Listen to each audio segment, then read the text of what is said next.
the never-do list. It's kind of a strange little thing, this, but all my life I seem to have been subjected to the word don't. I don't know if you've been through that, but I've always been a don't. I remember when I was a little boy, and my parents were always saying to me, don't do this, don't do that, don't do this, don't do that. And you know what's more, I always remember when I was young that sometimes I was in trouble for things that maybe I didn't do, but I got accused of doing. So maybe my brother did it. In fact, my brother always did it.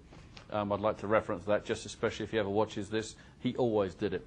What used to happen is I'd get sent to bed and get up to bed, get out of here, you've done that again. It wasn't me, it doesn't make any difference, get to bed.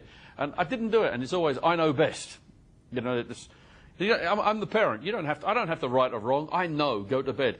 And I remember climbing up those stairs thinking to myself, when I have children, I will never ever do this. And I'm still going up the stairs, getting into my room thinking, I don't see how anybody could be so stupid and so cruel. I remember when my eldest daughter was about 10, sending her to bed for something she did wrong.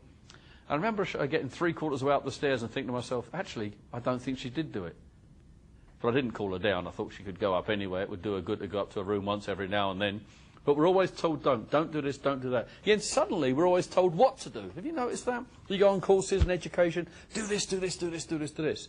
You know, sometimes you can learn a great stuff from a great course. But if you're not making sure that you avoid the don'ts, you can bring the whole thing down again. So you can eliminate a lot of good word with one silly comment or one wrong way of doing things. You can spend, say you went on a course like motivation, and you're going to be a great motivator. You're going to motivate your staff. And then you do one thing that demotivates them. It's real difficult. All that good work is lost. So don't do that. It's something that, you know, to me is quite interesting, because I'm not saying all those good courses, they're great. The courses are great. I'm just saying we can learn something about not doing the don'ts. Your confrontation is much easier to get into than it is to get out of. We can all get into confrontation. Getting out of it is a different game altogether. And, you know, getting into it is often the avoiding of the don't.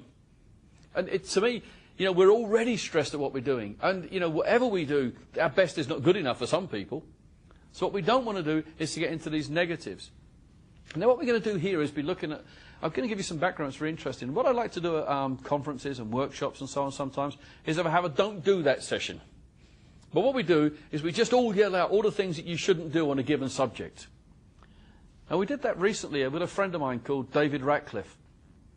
David and I, just a little while back, were at a big conference with a few hundred people in the audience, and we decided we'd have this big interactive session with lots and lots of people. And what we said is we want to come up with 15 things you should never do on a help desk, and 15 things that you should never do on a help desk if you don't want to upset second level. And what I want to do is to take you through those 15 things. It's a great list. And I tell you, you avoid the 30 things off this list, and you're not going to be far off doing a great job on your help desk.